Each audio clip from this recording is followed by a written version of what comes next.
Welcome back mga kababayan sa Tagalog Crime Stories, kung saan ibinabahagi ko ang aking obsession sa true crimes at isinasalaysay ko ito sa Tagalog. Kung gusto mo ang mga ganitong contents, make sure to subscribe at turn on all the notifications para lagi kang updated sa mga bago kong videos. Kung gusto mo naman na suportahan ang aking channel sa ibang paraan, you may do so by checking these options.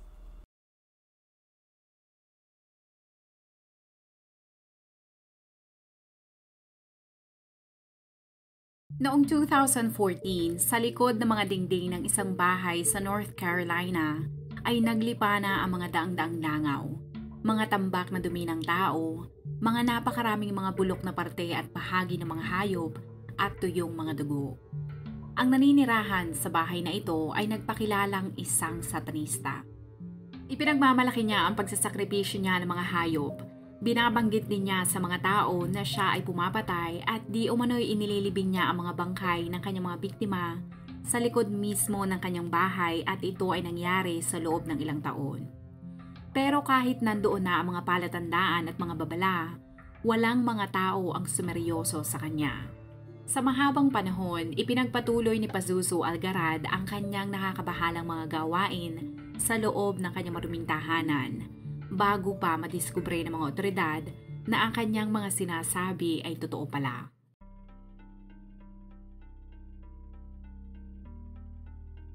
Si Pazuzu Algarad ay pinanganak na si John Alexander Lawson noong August 12, 1978 sa San Francisco, California kina Timothy at Cynthia Lawson. Si John ay nag-iisang anak ng mag-asawa at pagkatapos siyang maipanganak, lumipat ang pamilya nila sa Forsyth County, North Carolina. Walang gaanong impormasyon tungkol sa kabataan ni John, hindi dahil sa hindi niya ito gustong pag-usapan, pero ang dahilan ay sa bawat tao na makilala niya ay paiba-iba ang mga impormasyon na sinasabi niya. Ayon sa mga tao na nakakakilala dito, ay sinasabi at ipinagkakalat niya na siya ay mula sa Iraq. At minsan ay sinasabi naman ito na ang kanyang ama ay isang pari. Ngunit ang mga taong nakakakilala talaga sa kanya ay inalarawan si John na isang emosyonal na tao. At sa murang edad nito ay mahilig na itong manakit ng mga hayop. Maaga itong natutong uminom ng alak at gumamit ng droga. Noong siya ay 12 taong gulang lamang, nag-divorce ang kanyang mga magulang noong 1990 at lumipat siya sa Clements, North Carolina, 1998. Ang kanyang ina na si Cynthia ay pinakasalan ang lalaking nagngangalang Johnny James at silang tatlo ay tumira sa isang bahay sa labas ng Clements sa 2749 Nob Hill Drive, Winston-Salem. Ang lugar ay may malaking populasyon ng mga Kristiyano at ang presensya ni John ay napansin agad ng mga tao pero hindi sa magandang paraan.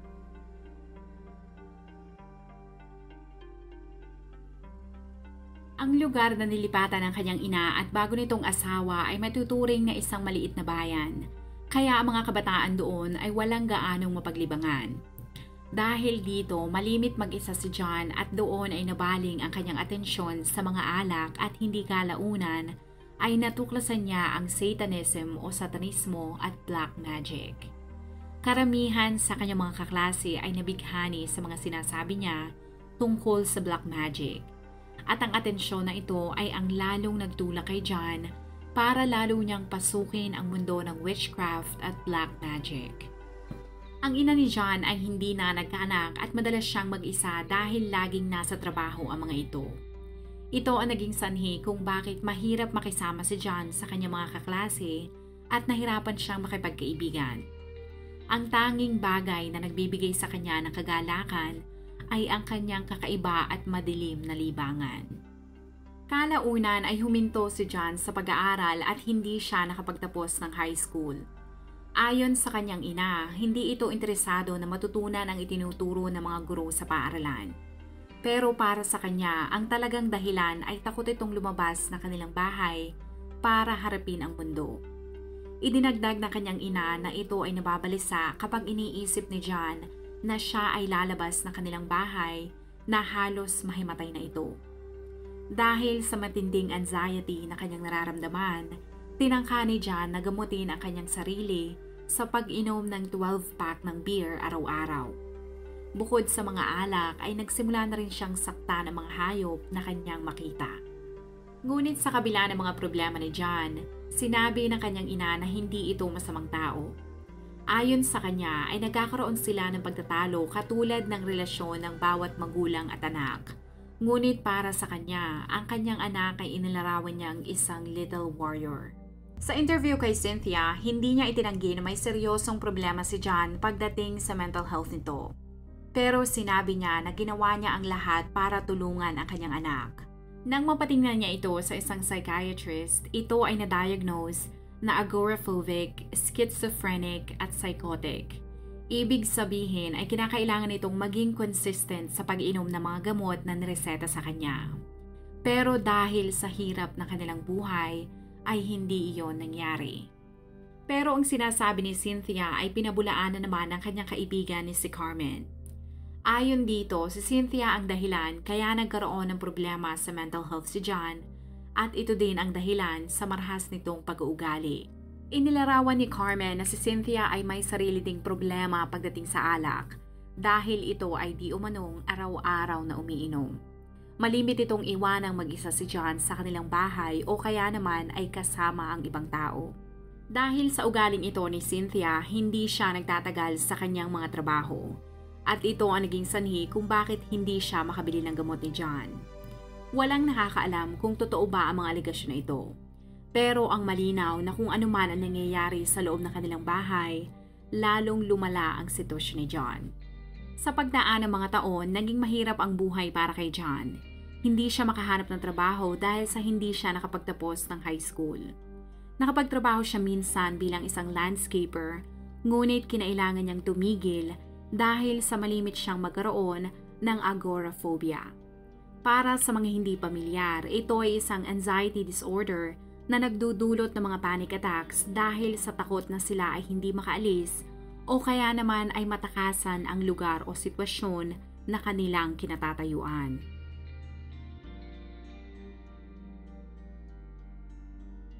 Noong 2002, pinalitan ni John ang kanyang pangalan na Pazuzu Ila Algarad. Ang dahilan sa pagpapalit ay para sa relihiyosong dahilan. Kung ikaw ay pamilyar at napanood mo na ang pelikulang The Exorcist, ang pangalan ng demonyo doon na sumanib sa 12 taong gulang na batang babae na si Regan McNeil ay ang inspirasyon ni John sa bago niyang pangalan na Pazuzu. Ayon sa babysitter ni John na si Carmen, inalagaan niya ito noong 5 hanggang 10 taong gulang si John at sa murang edad ay mahilig na itong manood ng mga nakakatakot na pelikula katulad ng A Nightmare on Elm Street at The Exorcist. At simula doon ay nagsimula na itong mahilig sa mga horror movies. Gamit ang bagong pangalan, ginawa ni Pazuzu ang lahat para siya ay katakutan ng mga tao sa kanilang lugar. Ipinamalita niya na siya ay nagsasakripisyo at nag-aalay ng mga hayop. At sinasabi din niya na kaya niyang kontrolin ang panahon. Bukod sa pagbabago ng kanyang itsura, huminto na rin siyang maligo at magsipilyo. Ayon sa kanya ay kapag naligo siya ay maaaring matanggal ng tubig ang panlaban ng kanyang katawan sa mga sakit at impeksyon. Madalas magsuot ng turban si Pazuzu at nagpalagay na rin siya ng malaking tattoo sa kanyang bisig na may nakasulat na Satanas. Nagpatato rin siya ng simbolo ng Nazi kasama ang isang demonyo. Meron din siyang mga tattoo na may mga numerong 666 at ang larawan ni Lucifer. Noong 2006, si Pazuzu ay nagkaroon ng pera para ipagamot ang kanyang issue sa mental health at pag-inom niya ng alak. Niresetahan siya ng gamot na tinatawag na Zoloft para makatulong sa kanyang depression at anxiety disorder. Pero hindi nagtagal ay tinigil niya ang pag-inom nito at maging ang pagpapatingin sa mga doktor. Dahil sa di umano'y ang gamot ang dahilan kung bakit nararamdaman niyang para siyang isang zombie. 2 taon ang lumipas ay bumalik siya sa ospital at nagpatingin ulit siya noong 2008. Na-diagnose siya na meron siyang panic disorder, agoraphobia, social phobia, at addiction sa alkohol. Sa pagkakataong ito ay hindi na siya na-diagnose na meron siyang psychosis dahil para sa ekspertong opinyon ng doktor ay ang mga pag-iisip at paniniwala nito ay maaaring may kaugnayan sa kanyang relihiyon. Si Pazuzu ay nagsagawa ng isang seremonya na nakuha niya sa relihiyon ng mga Sumerian. Doon ay naghahandog at nagsasakripisyo siya ng isang hayop kapag merong dark moon. Ito ay tinatawag niyang parte ng satanic ritual. Kahit hindi ito gusto ni Cynthia ay hindi niya mapigilan ang kanyang anak dahil sa natatakot siya sa kayang gawin ni Pazuzu sa kanya. Bagamat ang mga taong nakakapansin sa tila kakatuwang mga kilos ni Pazuzu ay tinatawanan lamang ito, ay para naman sa kanya ang ritual ay maaaring magbigay sa kanya ng kapangyarihan. Marahil sa isip ni Pazuzu ay talagang naniniwala siya na kaya niyang maging isang demonyo.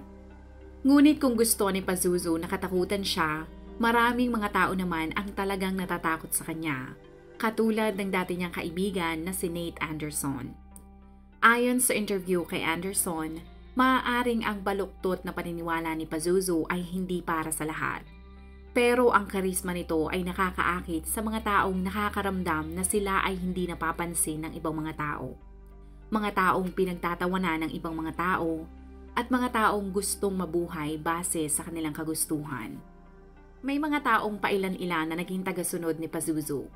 Ang mga ito ay pumupunta sa bahay nito dahil alam nila na doon ay walang mga patakaran.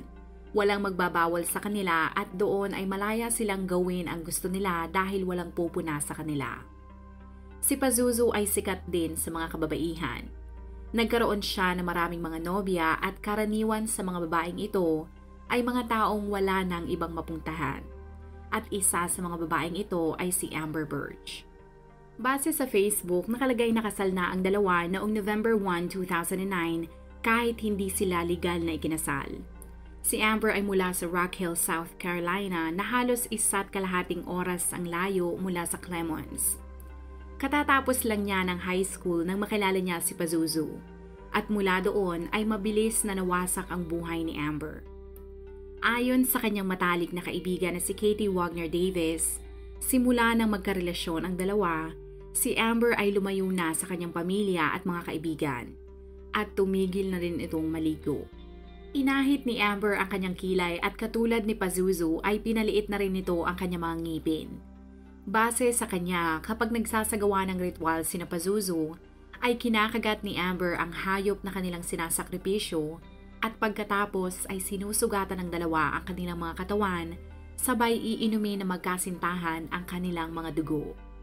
Sinabi ni Katie na noong 2009, sa hiling ni Amber ay pinuntahan niya ang bahay na tinutuluyan ng dalawa.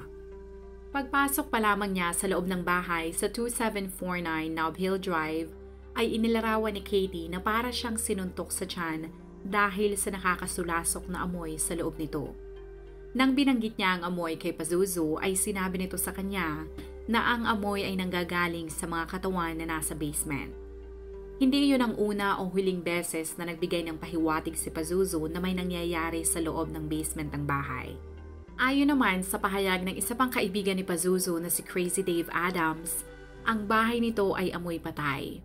Sinabi niya na mahilig siyang tumambay sa bahay nito at doon ay iba't ibang bagay ang kanilang ginagawa.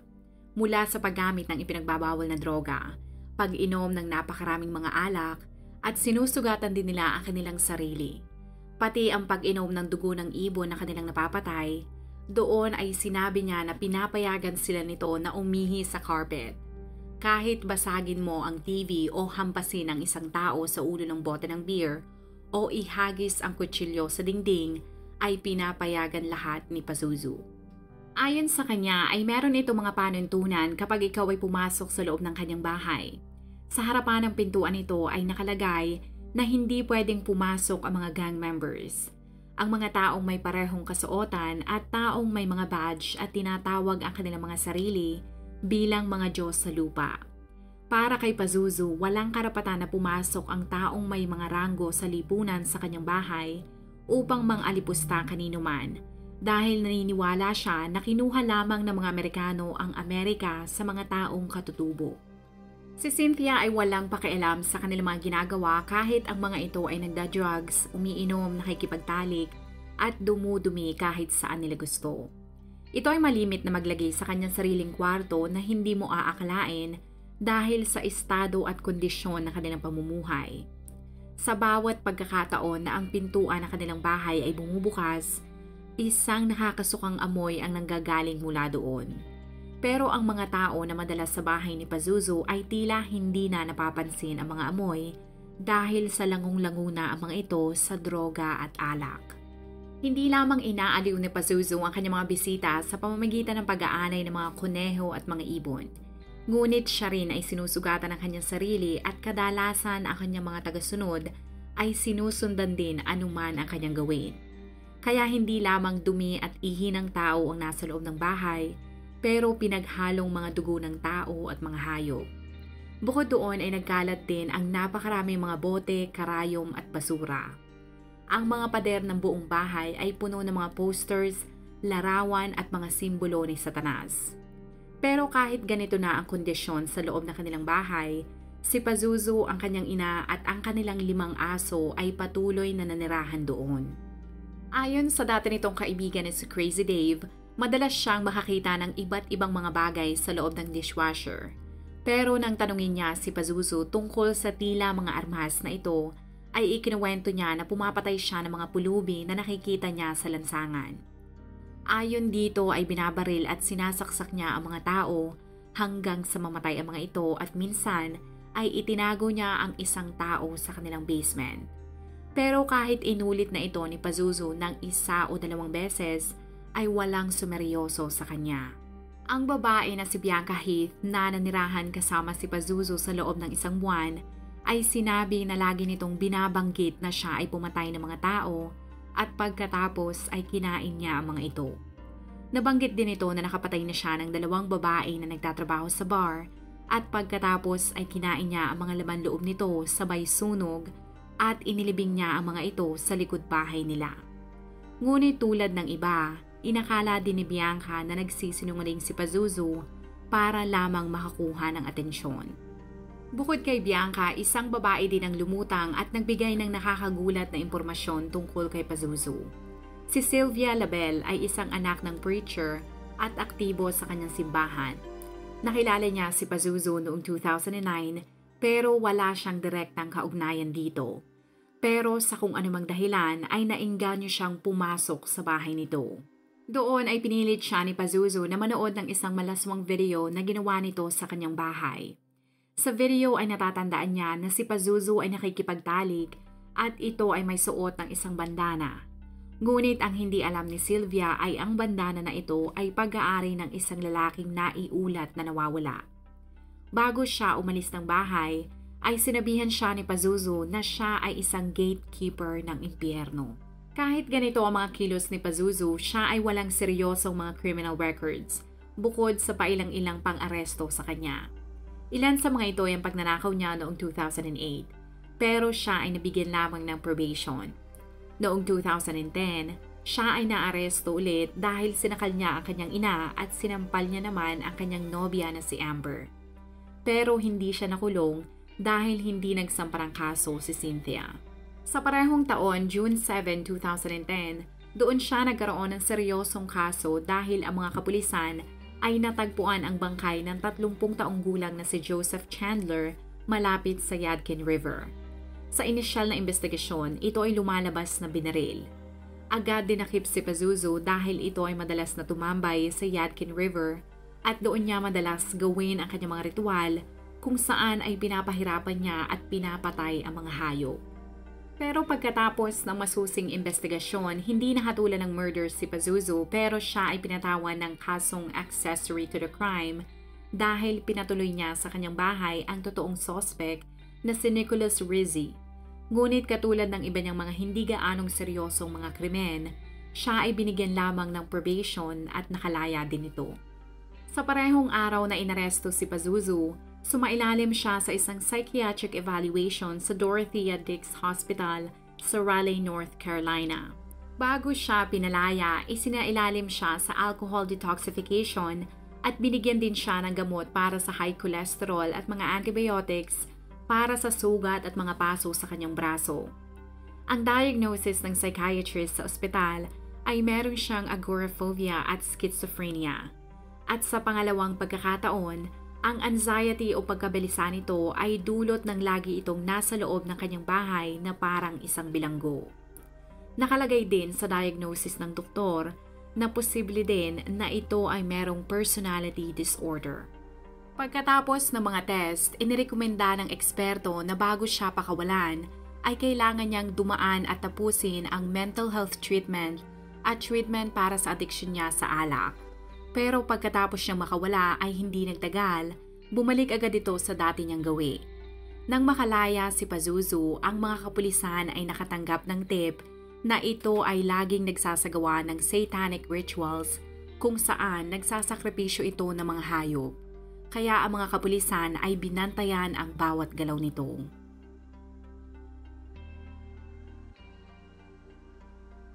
Nang parehong taon na siya ay nakalaya, pinayagan ang mga kapulisan ng judge na halugay ng isa pang lalaki na nagngangalang Tommy Welch ay maaaring ding inilibing sa parehong lugar. Sinugod namang ito ang bahay ni Pazuzu noong February 23, 2010. Pero ang problema ay wala silang tamang kagamitan para hukay. Pero dahil sa halo-halong mga amoy na ang nasa loob ng bahay, hindi naging epektibo ang mga aso at umalis ang mga kapulisan na walang nakita o anumang dala ng mga ebidensya. At pagkatapos ng ilang mga taon na pagtitiis sa ugali ng kanyang anak, nagpunta si Cynthia sa presinto noong November 8, 2011 at sinabi nito na nasaksihan niya ang kanyang bahay ilang taon na ang nakakaraan. Ayon sa kanya ay nakarinig siya ng putok ng baril at nang lumabas siya sa kwarto ay nakita niya si Amber na may hawak ng isang rifle. At ito ay nakatayo sa tabi ng isang hindi na gumagalaw na si Matt Flowers ay pumunta sa police station at kinumbinsi niya ang mga kapulisan na kailangan nilang tingnan ang likod nga ng mga tao. Ang 35 taong gulang na si Pazuzu Algarad at ang kanyang nobya na si Amber Birch ay agad inaresto at kinasuhan ng mga ito ng murder at accessory to the crime. Di nagtagal pagkatapos ng pag-aresto sa dalawa, ang pangalawang nobya ni Pazuzu na si Crystal Matlock ay kinasuhan din dahil ito ay may kaugnayan sa pagkamatay ng isang tao na natagpuan sa likod bahay. Noong October 13, ang dalawang bangkay na nakita ay kinilalang kina Joshua Frederick Wetzler at Tommy Dean Welch, na parehong naiulat na nawawala noong 2009. Naniniwala ang mga otoridad na pinatay si Joshua noong summer ng 2009, habang si Tommy naman ay pinatay noong October. Ayon sa pagsusuri sa mga buto ng mga ito, ay napatunayan na ang mga ito ay namatay dahil sa tama ng bala. Si Joshua ay binaril ng hindi bababa sa 7 beses at 3 bala ang tumama sa kanyang ulo at 4 sa kanyang katawan. Si Tommy naman ay binaril ng 1 beses sa likod ng kanyang ulo.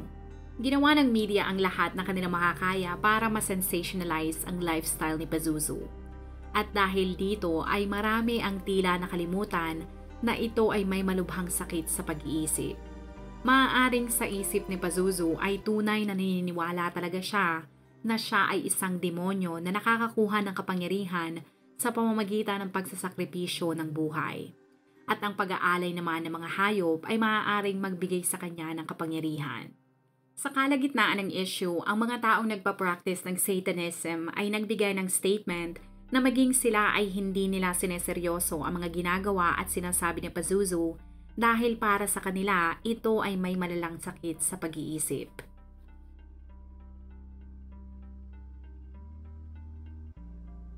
Hindi malinaw sa mga otoridad kung paanong nakarating ang 2 biktima sa bahay ni Pazuzu. Si Joshua na isa sa mga biktima ay isang ama na minsan ay nangarap na magkaroon ng sariling lupa kung saan mag-aalaga siya ng kabayo. Ngunit nang makaranas ito ng problema sa pera at matanggal siya sa kanyang trabaho, si Joshua ay nasangkot sa mga taong hindi magandang impluwensya sa kanya at doon ay nagsimula siyang magbenta ng droga upang mabuhay. Kalaunan, ang ina mismo ni Pazuzu ang nagpaliwanag sa isang interview na si Joshua at Pazuzu ay magkaibigan. Ang mga ito ay malimit niyang makita sa kanyang bahay at doon ay mahilig makinig ang mga ito ng mga musika. At dahil sa walang matutuluyan si Joshua, nakiusap ito kung pwedeng matulog sa sofa ni na Pazuzu. Sinabi niya na hindi niya alam kung bakit papatayin ng kanyang anak ang kaibigan nito. Ang pagkamatay naman ng pangalawang biktima na si Tommy ay isang misteryo din. Siya ay nakatira sa North Carolina kasama ang kanyang ina. Noong araw na ito ay nawala, siya ay inaasahan na makikipagkita sa kanyang kapatid na si Rusty at pamilya nito. Ngunit hindi ito nakarating sa kanilang apartment.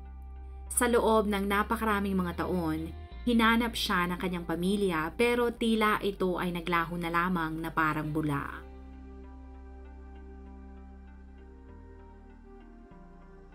Noong March 9, 2017, nag-plead ng guilty si Amber Birch sa kasong second-degree murder na isinampa sa kanya sa pagpatay kay Tommy Welch. Nag-plead din siya ng guilty sa mga kasong accessory to the crime at pagnanakaw sa biktimang si Joshua Webster. Siya ay sinintensyahan na makulong na hindi bababa sa 30 taon at 8 buwan.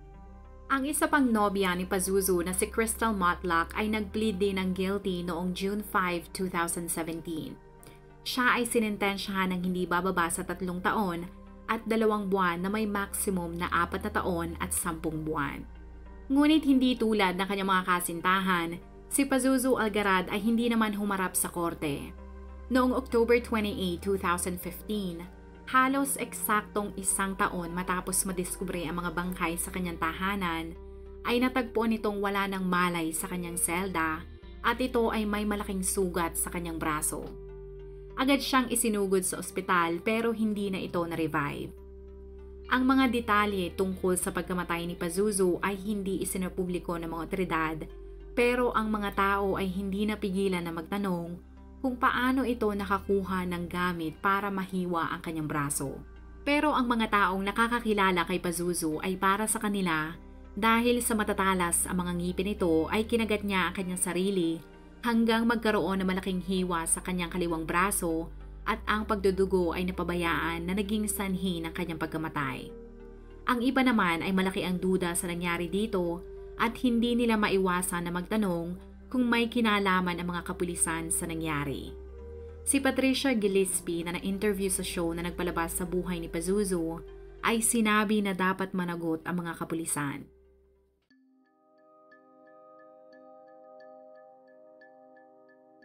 Walang nangyari sa petisyon ni Patricia Gillespie. Itinuring na case closed na ang nangyari sa ginawa ni Pazuzu at maging ang kanyang pagkamatay. Ang bahay ni Pazuzu ay na-demolish noong April 2015, 6 na buwan bago siya mamatay. Kahit wala nang natira sa bahay na minsang tinirhan ni Pazuzu, ang nangyari sa kanya at ang kanyang buhay ay patuloy pa ring nagpapagulat sa mga tao. Napakaraming mga problema tungkol sa paghawak sa kanyang kaso at maaaring maraming mga bagay din ang dapat ginawa upang maiwasan ang pagkawasak ng buhay ng ilang mga tao. Kung ikaw ay nakinig hanggang sa dulo ng video na ito, maraming salamat sa panonood sa episode na ito. Please consider leaving a comment or i-like ang video na ito. At kung may kaso ka na gusto mong i-cover ko, please let me know. Magandang araw sa iyo, kabayan.